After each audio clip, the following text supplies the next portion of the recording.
hotel sumber urina kadang-kadang bab pasah berat hotel berat. Karena apa? Ini menyahan limong syaratnya lanjut pasah. Menyatakan pasah jinodung yang si pasah belau neraka dumnya. Bener pun. Kadang-kadang si saksi si bayi dumnya. Nejak jurana kedai pengadilan dan sebagainya.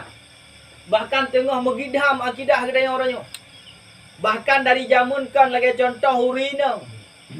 Nak tanya nama hukum Islam, ada nama kabalek urina, ilakai perkahwin, wajib perkahwin. 16 tahun, jino si kurung belah tahun kah? Bak hukum negara.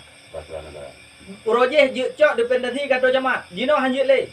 Cok dependensi dia mahkamah harus 6 sabab bila boleh terbit. Pum sabab di emergency. Pu emergency yan. Nyan emergency nyan kecuali kamu darat. Kahamel ji, ipernikah. Nyo permasalahan bagdanya. Tapi kah salah gok nyo salah drawat. Bahkan roh bro Islam bak gedanyo Islam sendiri. Dikarenakan Islam dan hukum segala ahkam tanyo hana pernah terjalan. Yang menanti menyangkut dengan tali, menyangkut dengan masalah rumah tangga dan sebagainya, pakon kacau balau oronyo hana perumun masalah agama. Maka lain pegah menekan urang hana perumun masalah agama, hana iman kanya.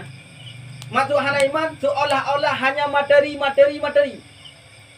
Oh dah pegah oronyo urang yang nak iman kan hanjut fikir kedonya, bahkan si giu tanom jagung ni nak je dapat boh.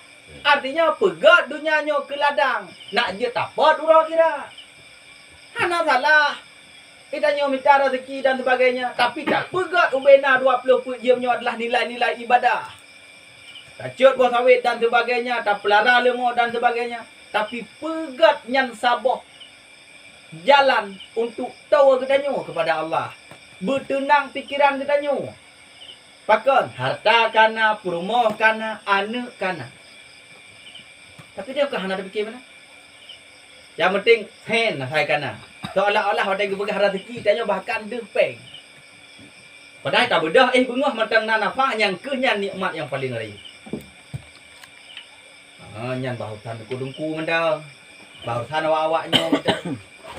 Roh muka kabeh lem bagian jak mur.